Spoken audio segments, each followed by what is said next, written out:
Boom! Hi, I'm Zack, the Carolina Caniac. Oh my God! And this is the ghost of Belinda Moore past.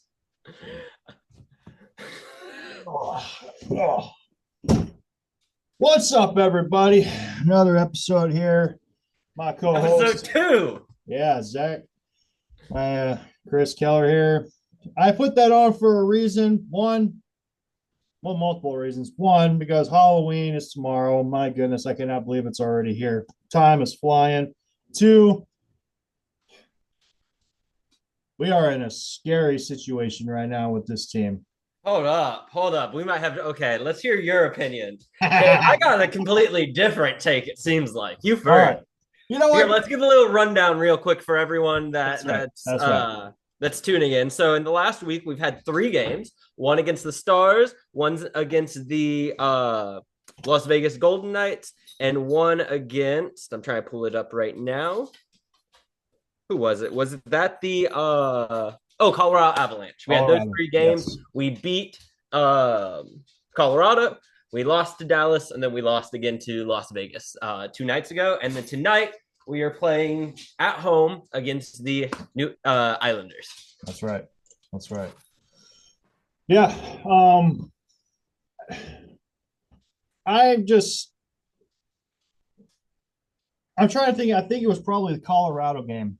I believe it was Colorado that Gosper got hurt. Yeah. DeAndre Miller, don't know what happened to him. He has not been there the last few games. After that shot, Kochetkov, I think it was. second. I think it was after he made a shot on goal or something. He got pulled. I could be Yeah. mistaken. Something like that. But he's been gone for the last few games. And, again, we went in a shootout. Again, the uniforms looked absolutely fantastic that night. They looked absolutely sick. But Seth Jarvis with a sick move and the game winner in a shootout. Had a The feeling we were only going to one take to it. score from either of the teams, by the way. Absolutely phenomenal from Jarvis. He's on the way to a 90-point season. Exactly. Yeah, he's having a pretty good season so far. He's been that strong offensive force that we need because, again, Svechnikov, some of the guys haven't quite been there. And Oahu's, he's kind of getting up there. He's Yeah. doing all right. But again, I predicted a win against Colorado. 1 second. Got it. Yeah.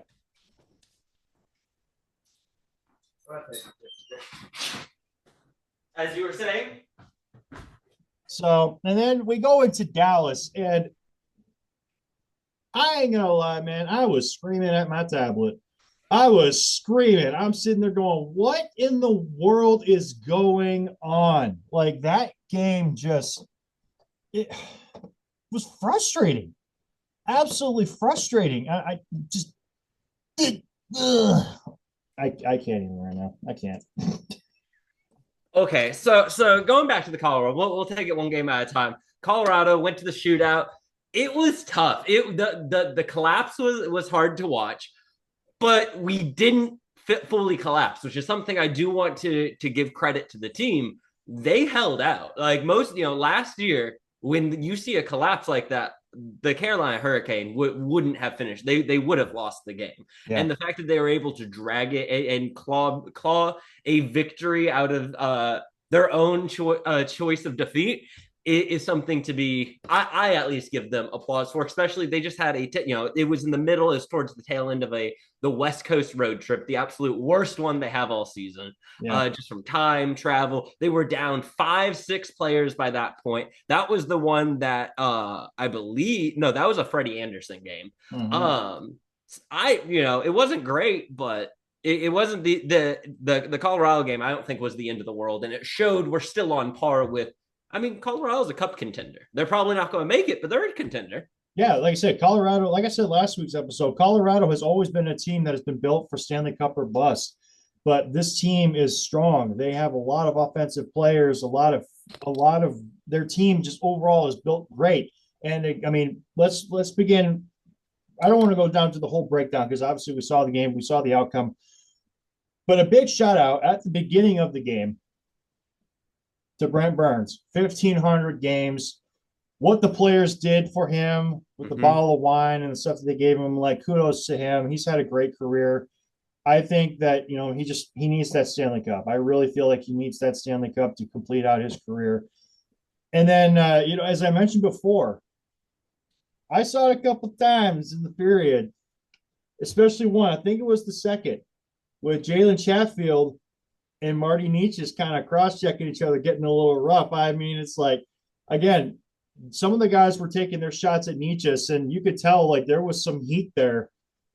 And I mean, I'm sure it was all in good fun. Who knows? Because again, they had a long time career. Like those guys are friends and stuff. But just to see that was kind of like, as I mentioned before, like it was going to be an emotional game between the two, especially with Nietzsche and the Canes, because again, the history that they have.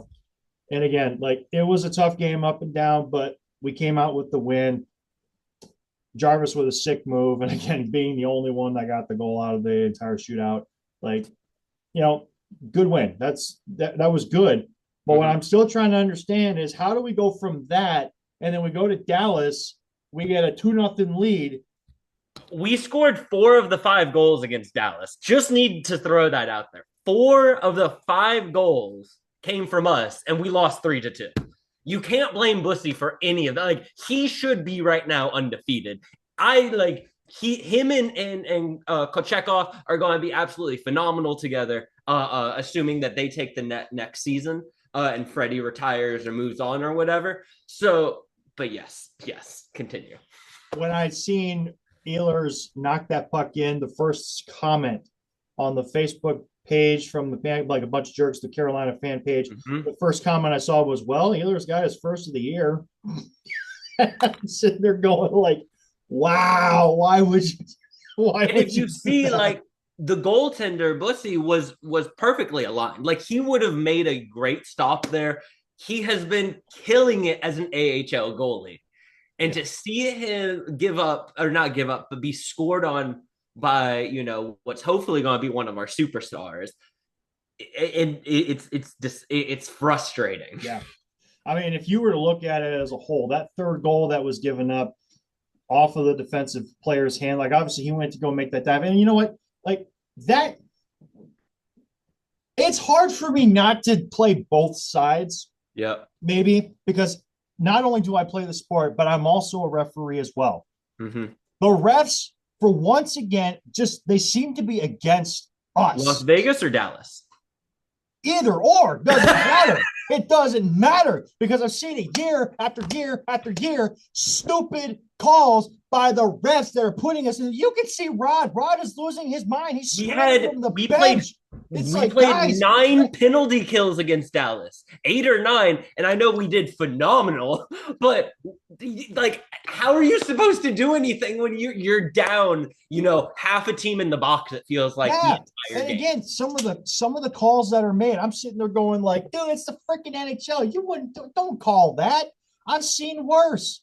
There were definitely calls that the ref missed that, and then he just turned around and called on us. I'm like, you know what? The refs have to have it in for the Canes. They have to, because we were We need constantly to in the see if there's box. a sports betting issue like the NBA just had, because it was atrocious. I mean, against Las Vegas, it was they could do whatever they wanted to us. And we only got one power play the whole game. And that we did score, and I believe it was Aho who did it as well. So that was, I think I texted you. I was like, oh, no, Svechnikov. That's what it was. Yes, finally got, and as I Yep. predicted, and I told Yep. you, Svechnikov was going to get his first of the year at home. And sure enough, what does he do? Power play. Aho wins the draw, brings it right back to him. Hell of a shot by Svech, beats him glove side, power play goal. Finally. But then it just went downhill from there. It's just kind of a little, And up and down. it was, well, the back to back by what's his name, Draw Fayez or whatever his name was, in Las Vegas was, Didov, or it's a kind of a, it's yeah, an man, it's like interesting a name. name. Oh my goodness. Okay, hold on. It was just back to back, and that was, you could tell that was when we were empty. There was nothing that Carolina could do at that point. They had given it all, and you can't even blame Freddie for that. I mean, just looking at the shots on goal, we only had 17 by the end of the second period, and that's for a team when Carolina. If you see 36-40, that's like a typical game for them. So part of it, there was no offensive pressure because so many people were hurt and so many people were in the box. It was atrocious. But then to still be where 2 or 3 in the Metro, where 7-2, seven or two, was it 6-3 right now? That's still pretty good. That's still pretty. I'm not for everything. If this happened in April, yeah, I would. We're out first round in the playoffs. The fact it's happening now, and we're still holding our own, as close as we can. They deserve props for that. Yeah, maybe so. And you know what? It goes to show once again. Now, I guess I said last week that I think at home, Kochetkov should start in net, get that feel, and of the home crowd, and I think they would take it. Obviously, Rod had other things in mind because apparently Kochetkov was still a scratch. Like I said, I want to know what happened to Miller. When is he coming back? Some of the scratches and players that they had is just kind of like there's a good portion of your team right there that if you had in the lineup, it could have been a different outcome of the game. I still look at it like Freddie has to do better. He has to do better. I mean, come on, some of the goals and stuff, like how many, like the 2 goals that Eichel scored. Eichel was on a breakaway. How many of those would have Freddie stopped, or has Freddie stopped in the past? He could have stopped them. He could have done better. Freddie could have, but also we're not. There's no offensive pressure. Like at a certain point, you can't. If you're giving up, 20, 30 minutes of defensive time, you can't expect perfection, especially when you also have to remember he's like, what, 35, 36? He's injury prone. Do we want him, going all out for a game that we could have won theoretically, but then he's out for, we're already dealing with so many injuries. We're trying, it almost feels like they're just trying to keep the boat up.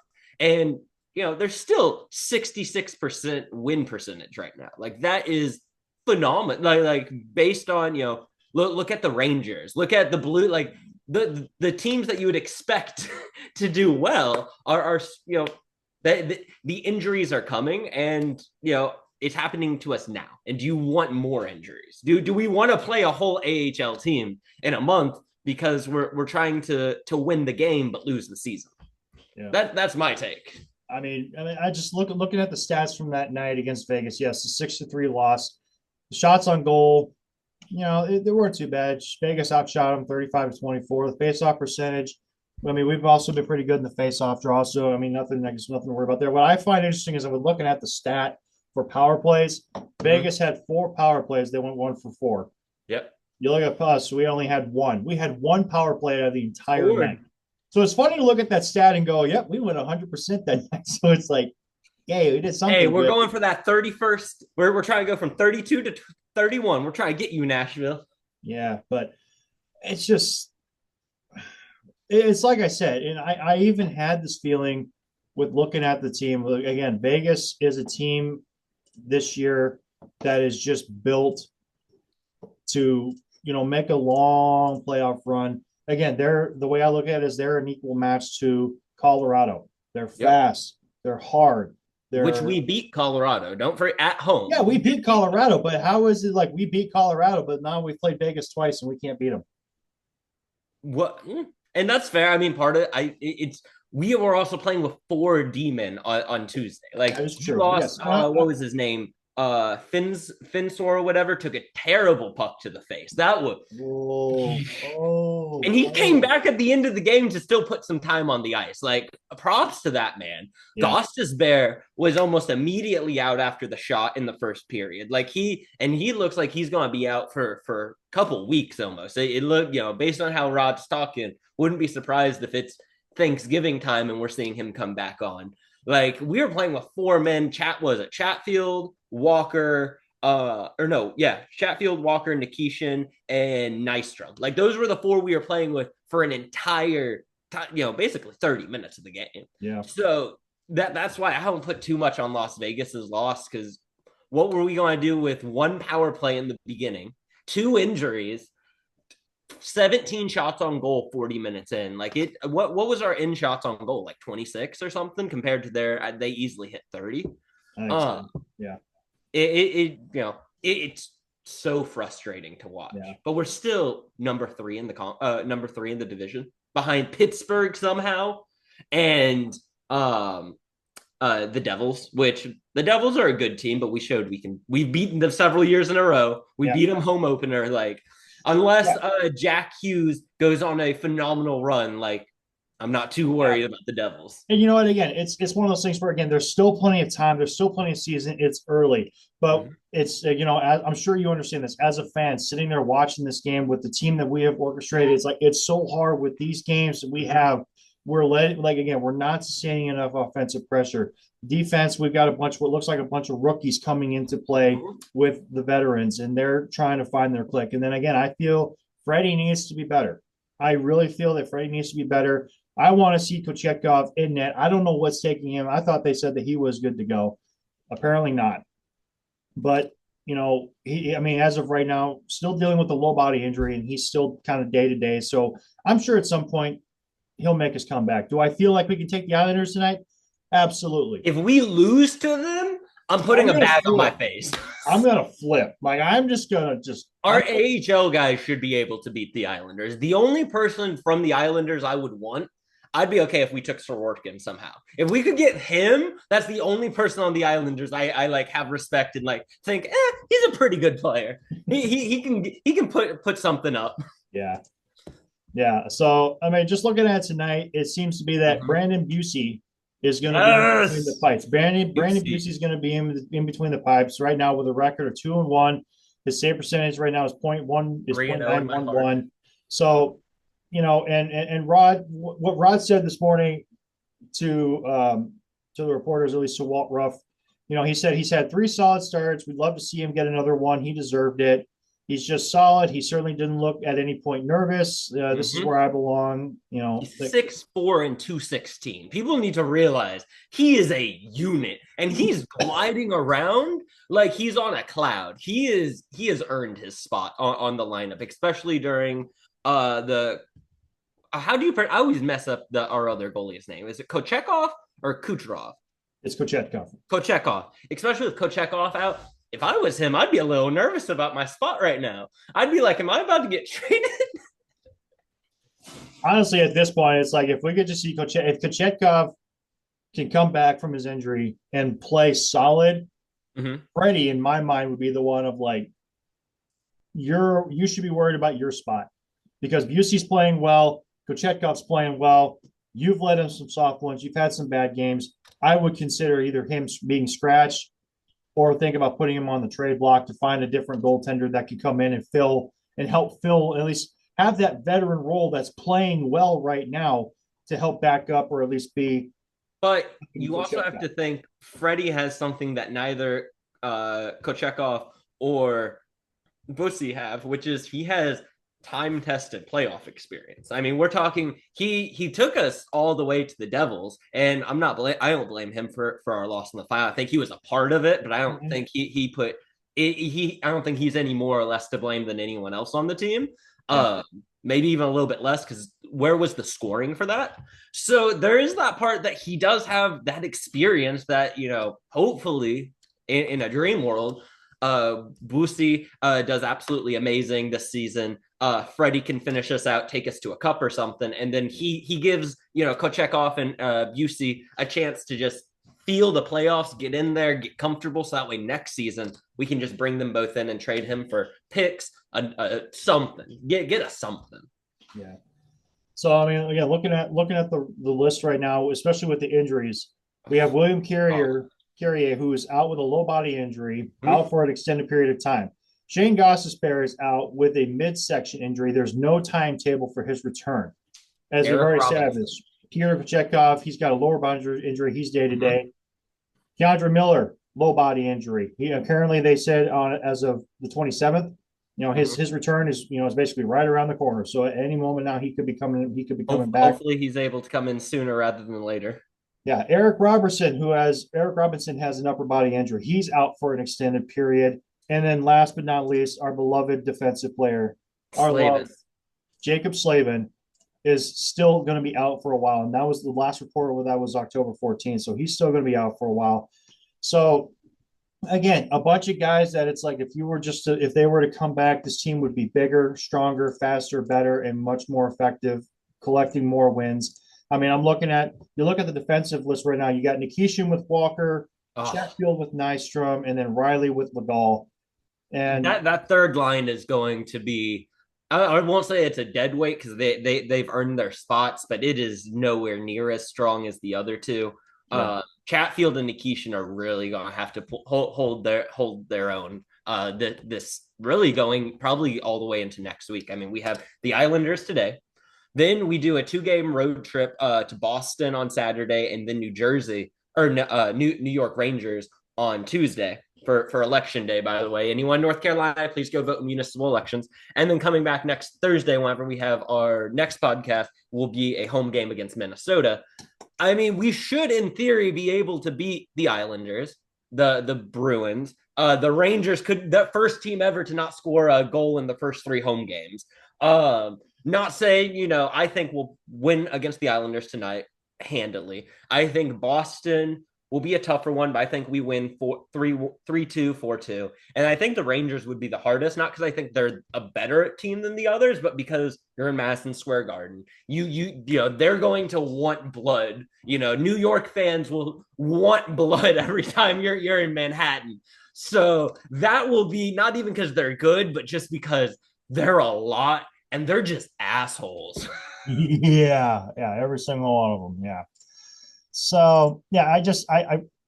That's that. I don't know where that came from. That's not what I wanted. Weird. Okay. So yeah, I think I foresee a win tonight. And like I said, I think he's gonna continue going out and staying 5-2. 5-2. 5-2. I can see it going 4-2, maybe 4-1. I could see it 2-1. Oh yeah, I don't want that. Those are boring games. Oh wait, who are we predicting gets injured this week?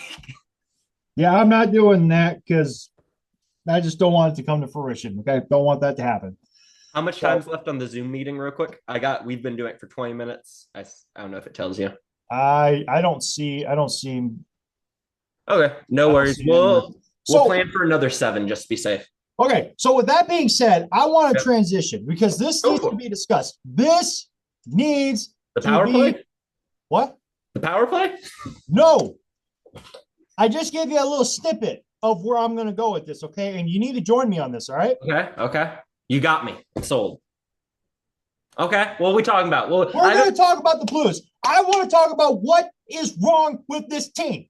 Okay, so I haven't been following them that closely. It's the start of the season. From my understanding, you correct me, all right? You tell me. My understanding is they basically took everything that was good about them last season and then added 1 or 2 things, and somehow it made it worse. They have crapped the bed bad this year. It is so. I go back to that game that they had against Detroit on Saturday. They had a 4-0 lead. 4-0 lead. Where'd he go? I'm here. Okay. Sorry, they had a 4-0 lead in the second. And then Detroit comes back and wins 6-4. No, I was watching that live on the bottom. I'm like 4-0 with 29 minutes left, and then you just see every time it comes through, 1 more goal for Detroit. One more goal for Detroit. I don't understand what is wrong with this team. They have had multiple games where they have had the lead. They are playing strong, and then out of the blue. Do you know who that sounds like? It's Carolina. It's bad. It sounds like Carolina in the playoffs. They go, and then it's like, never mind. They are currently on a 5-game actual losing streak. They lost to Los Angeles the 21st in overtime. They lost big to the Mammoth 7-4. Lost to Detroit Saturday 6-4. They lost to Pittsburgh on Monday. And then this Tuesday, lost to Detroit again. They were at home. Now they're taking on Vancouver tonight.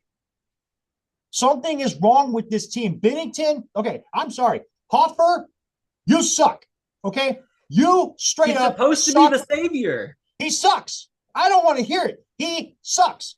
He needs to go. Bennington, get your ass in gear, Well, man. speaking of Find Bennington, that. I'm going on a Steve Dangle moment here, man. go for it. Find that energy you had against Canada and US from last year. Find it again and bring it to this game. Bring it back to the team because the scoring is there.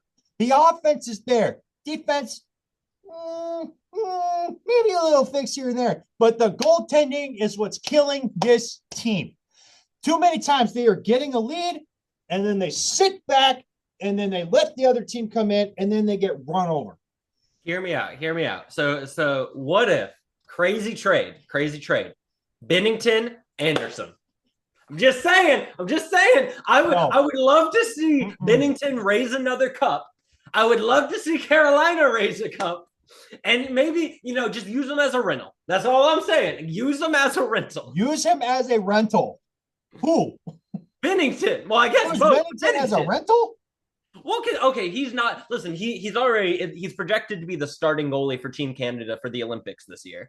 They released that earlier, yesterday or the day before. We know that yes, he's not doing great at this moment, but I feel like when we look back and zoom out, he always has been a great goalie, and this just seems to be a rut, especially like that's just my uninformed opinion on Bennington at the moment. I don't know. I love his feistiness. I would love to see him and Kochekov together. They would feed each other. There would be fights.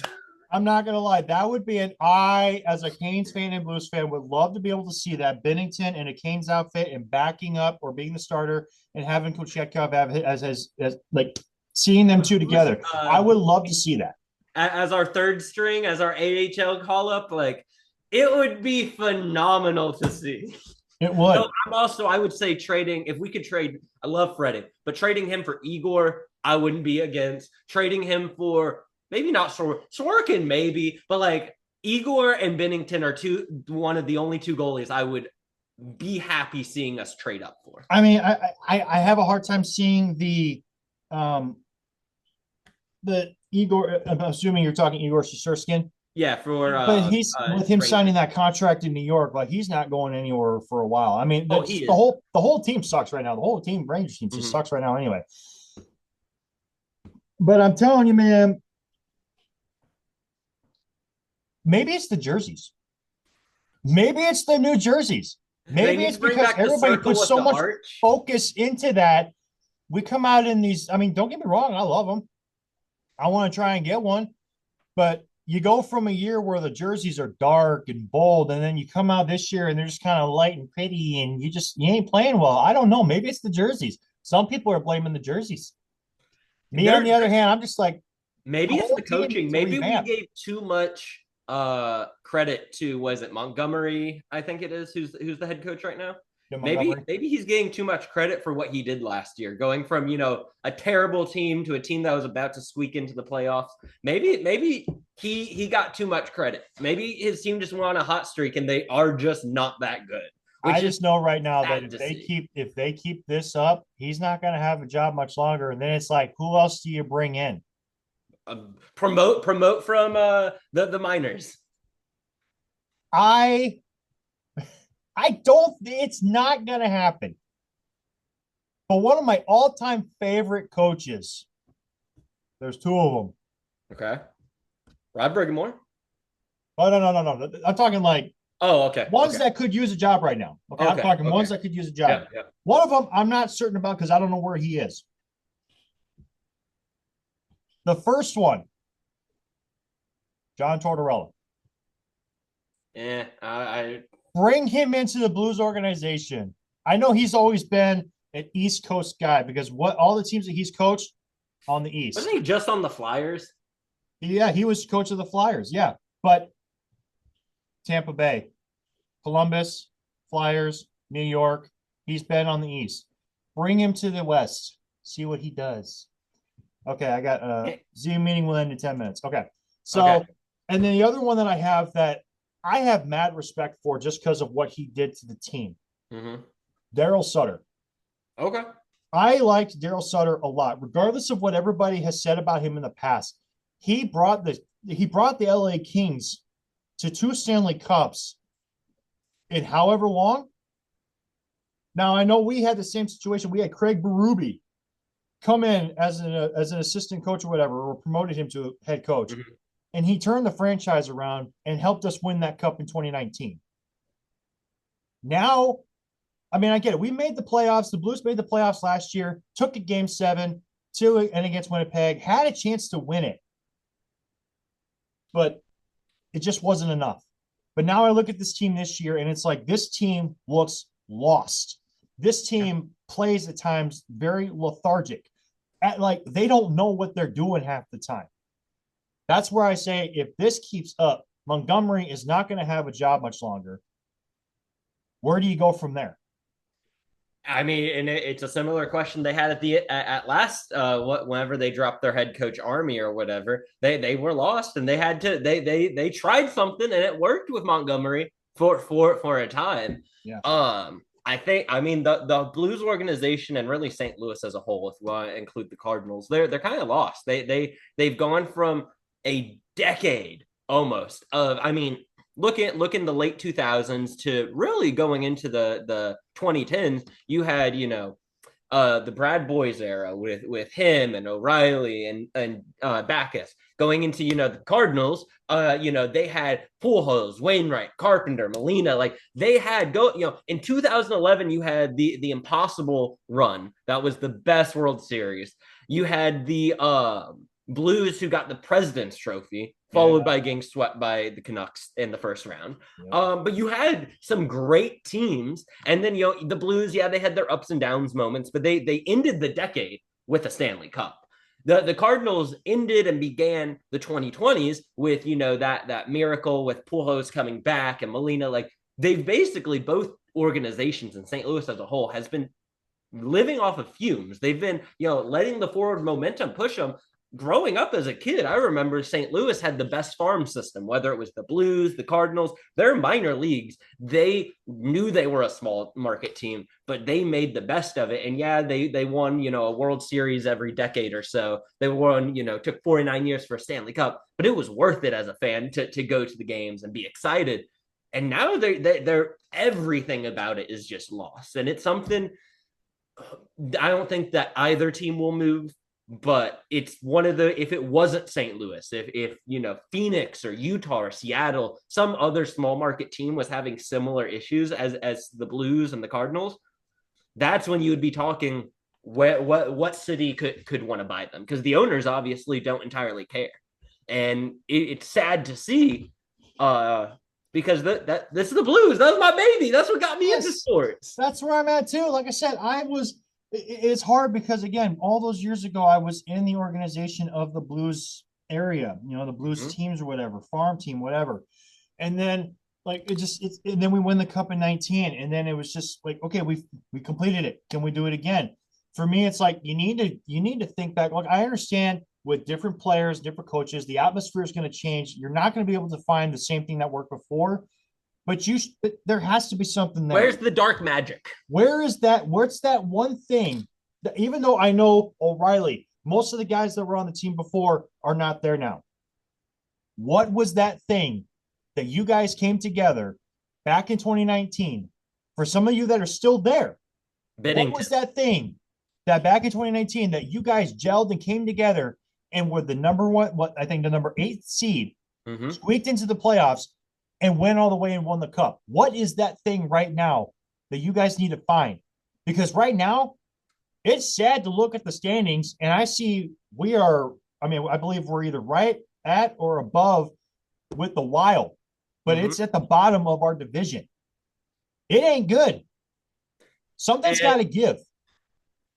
Yes, and I'm going to bring it back around to the Canes really quick because we have only a couple more minutes and we need to get our predictions in. But last thought on that is going to be, they need to find something. They need that dark magic. Honestly, it's that refusal to lose. It's not even a drive to win. It feels like, whether it was the 2011, whether it was the 2019 Cardinals, Blues, whichever. The last time each team won, they refused to lose. It wasn't that they wanted to win. It's they said, everyone wrote us off. we're not stopping. And that's a little bit of what I hope the Carolina Hurricane have learned from all this is like, whenever they make it to the second round, to the conference finals this year, whatever, the expectation is, okay, well, from not us, but from the league is, okay, this is Carolina. We don't need to worry. They need to refuse to lose. And so looking at these next 3 games, we've got the Islanders tonight. I think we both agreed it should be an easier win. It should be at least a 2-point differential. Yeah. What do you think about going into Boston? And it's a 1 p.m. Eastern time game, which is atrocious. Thoughts? Yeah, I mean, I don't mind. It works for me, but no, I just mean about the game, not the time. Well, yeah. I mean, look, I think obviously tonight, yeah, should be no problem. But this is Boston. We've struggled with Boston in the past before. Mm-hmm. If we can get Miller and maybe even Kochetkov back, I firmly believe in Kochetkov more than I believe in Freddie right now. Okay, that's just me being honest. I can see that being an easy win. Maybe an easy win because of where Boston's at right now. Boston has they've lost to some teams that aren't even that good. Mm-hmm. They've lost. So I can see that being a win. Now against the Rangers, there is like no hesitation whatsoever. We need to make sure we steamroll them. I can see us steamrolling the Rangers. I think that's what'll happen. So definitely a win tonight, a win against Boston, and a for sure win against the Rangers. So you see us going 3 for 3? Yes. No, I like your optimism. I want to say 2 for 3. If we lose, I think it'll be against the Rangers, but I'm going to say 3 for 3. And the only reason I see Rangers is just because they're a bunch of assholes. And I hate all the Cary fans, subdivision of Raleigh. That's where all the Ranger fans live. That's where all they cut. Whenever the Rangers come into Raleigh, they all come out of the woodwork. They own one section. They're just assholes. I hate the Ranger. The only time I've ever seen almost a fight in a stadium was a Ranger fan in Lenovo Center. I hate the Rangers, not even because they're a good team, but just because I hate their fans. And because of that, maybe that's what's clouding it. But I say we're going to win 3 for 3. We got this. It's going to be Boston. Is going to be a close one. I think I don't see us mopping the floor with them. Yeah. But if there's no more injuries and we can get 1 or 2 players back over the week, we should be able to go 3 for 3, and we should definitely beat Boston this time next week. I agree. I for sure can see that happening. I mean, the thing is, like, this team has just got to figure out a way to start out strong, get the lead, and then maintain the lead, and also making sure that they are helping Freddie out. Again, Freddie, depending on who's in that, I know Busey's starting tonight, but again, it doesn't matter who your goaltender is. They have to be strong. They have to start strong. They need that support. Forwards, press, attack, set the tone. Mm-hmm. Don't let up. Don't take your foot off the brake just because you got a 1 or 2 goal lead. No lead is safe in hockey. No. Ever. Doesn't matter where you're at, what level you play, who you are. No lead is safe. The Blues can tell you that against Detroit this week. Oh, no kidding. Ugh. But I'm not going to lie. I came that close to putting on my Red Wing jersey just for this one. That close. No. You know what? On that note, we're ending the podcast here. He may be dead next week. Just throwing that out there. Yes, it was me. Wow. You will be on the Canes injury list. There will be an extra name, and they'll say Chris Keller on there. But yeah, Kurt Eagle. Oh. Until next time, please don't get a lower body injury. And as always, let's go Canes. Let's go, boys. All right. See ya.